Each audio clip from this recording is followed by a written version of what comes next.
the bequest of the late Eskia Hopkins of Lebanon, Pennsylvania, USA, there is now another vacancy open which entitles a member of the League to a salary of £4 a week for purely nominal services. All red-headed men who are sound in body and mind and above the age of 21 years are eligible. Apply in person on Monday at 11 o'clock to Duncan Ross at the offices of the League, 7 Pope's Court, Fleet Street. What on earth does this mean? I ejaculated after I had twice read over the extraordinary announcement. Holmes chuckled and wriggled in his chair, as was his habit when in high spirits. "It is a little off the beaten track, isn't it?" said he. "And now, Mr. Wilson, off you go at scratch and tell us all about yourself, your household, and the effect which this advertisement had upon your fortunes. You will first make a note, Doctor, of the paper and the date." "It is the Morning Chronicle of April 27, 1890, just 2 months ago." "Very good. Now, Mr. Wilson." "Well, it is just as I have been telling you, Mr. Sherlock Holmes," said Jabez Wilson, mopping his forehead. "I have a small pawnbroker's business at Coburg Square, near the city. It is not a very large affair, and of late years it has not done more than just give me a living. I used to be able to keep 2 assistants, but now I only keep 1. And I would have a job to pay him, and that he is willing to come for half wages so as to learn the business." "What is the name of this obliging youth?" asked Sherlock Holmes. "His name is Vincent Spaulding, and he is not such a youth either. It's hard to say his age. I should not wish a smarter assistant, Mr. Holmes, and I know very well that he could better himself and earn twice what I am able to give him. But after all, if he is satisfied, why should I put ideas in his head?" "Why, indeed? You seem most fortunate in having an employee who comes under the full market price. It is not a common experience among employers in this age. I don't know that your assistant is not as remarkable as your advertisement." "Oh, he has his faults too," said Mr. Wilson. "Never was such a fellow for photography.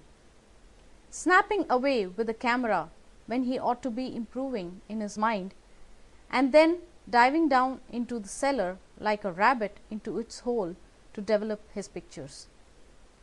That's his main fault. But on the whole, he is a good worker. There's no vice in him." "He is still with you, I presume?" "Yes, sir. He and a girl of 14, who does a bit of simple cooking and keeps the place clean. That's all I have in the house, for I am a widower and never had any family. We live very quietly, sir, the 3 of us, and we keep a roof over our heads and pay our debts, if we do nothing more. The first thing that put us out was that advertisement. Spaulding, he came down into the office just this day 8 weeks, with this very paper in his hand, and he says, 'I wish to the Lord, Mr. Wilson, that I was a red-headed man.' 'Why that?' I asks. 'Why,' says he, 'here's another vacancy on the League of the Red-Headed Men. It's worth quite a little fortune to any man who gets it, and I understand that there are more vacancies than there are men, so that the trustees are at their wits' end what to do with the money. If my hair would only change colour, here's a nice little crib all ready for me to step into.' 'Why, What is it then? I asked.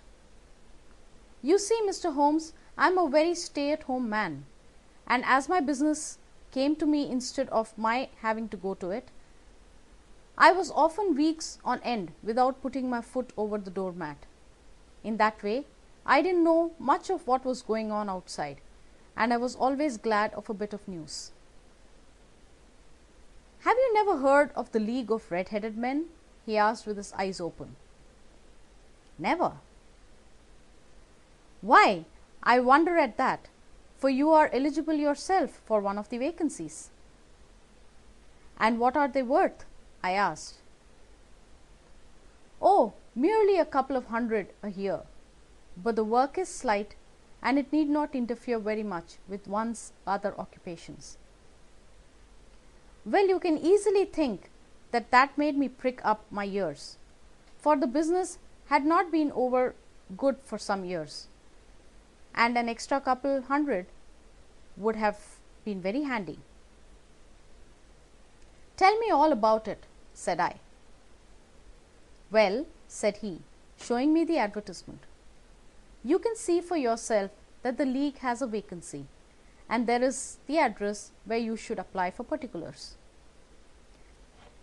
As far as I can make out, the League was founded by an American millionaire, Ezekiah Hopkins, who was very peculiar in his ways.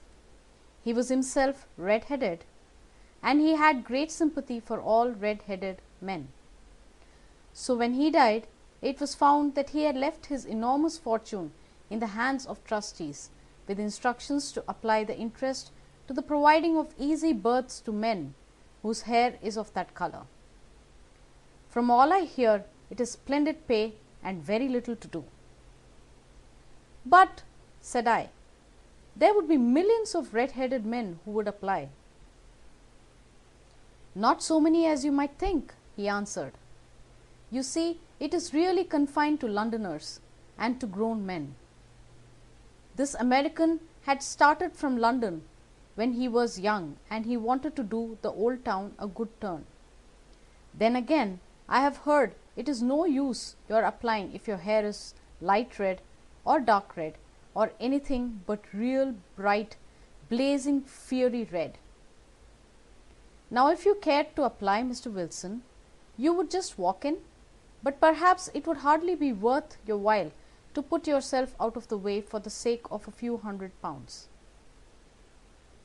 Now, it is a fact, gentlemen, as you may see for yourselves, that my hair is a very full and rich tint, so that it seemed to me that if there was to be any competition in the matter, I stood a good chance as any man as I had ever met. Vincent Spaulding seemed to know so much about it that I thought he might prove useful, so I just ordered him to put the shutters for the day and to come right away with me. He was willing to have a holiday, so we shut the business up and started off for the address that was given to us in the advertisement. I never hope to see such a sight as that again, Mr. Holmes. From north, south, east and west, every man who had a shade of red in his hair had tramped into the city to answer the advertisement. Fleet Street was choked with red-headed folk, and Pope's Court looked like a coaster's orange borough. I should not have thought that there were so many in the whole country as were brought together by that single advertisement. Every shade of colour they were: straw, lemon, orange, brick, Irish setter, liver, clay. But, as Spaulding said, there were not many who had the real, vivid, flame-coloured tint. When I saw how many were waiting, I would have given it up in despair, but Spaulding would not hear of it. How he did it, I could not imagine, but he pushed and pulled and butted until he got me through the crowd, and right up to the steps which led to the office. There was a double stream upon the stair, some going up in hope, and some coming back dejected, but we wedged in as well as we could and soon found ourselves in the office.